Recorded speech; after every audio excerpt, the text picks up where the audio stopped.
श्री स्वामी समर्थ. तर सुंदर दिवसाची सुंदर सुरुवात झालेली आहे आणि आज मी इथं रोजच्या वापरातले जी पितळाची भांडी आहेत म्हणजे देवाची भांडी किंवा पिण्याच्या पाण्याचं भांडं ते असं पितांबरीने स्वच्छ मी आठवड्यातून 2 वेळा करत असते. तर तेच माझं इथं काम चालू आहे आणि स्वच्छ धुवून आपण एका कोरड्या कपड्याने ती चांगली पुसून ठेवायची म्हणजे त्याच्यावरती डाग येत नाहीत. तर आणि त्याच्यानंतर मी आषाढ महिन्यात बनवल्या जाणाऱ्या गव्हाच्या पिठाच्या कापण्या आणि तिखट पुऱ्या मी आज केल्या आहेत. म्हणजे आषाढ महिन्यात प्रत्येकाकडेच केल्या जातात, तर आज मी पण बनवल्या आहेत.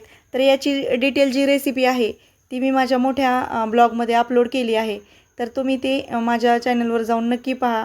आणि म्हणजे पूर्ण मी रेसिपी गव्हाच्या पिठाच्या कापण्यांची आणि तिखट पुऱ्याची दोन्हीची पण रेसिपी मी माझ्या मोठ्या ब्लॉगमध्ये अपलोड केली आहे.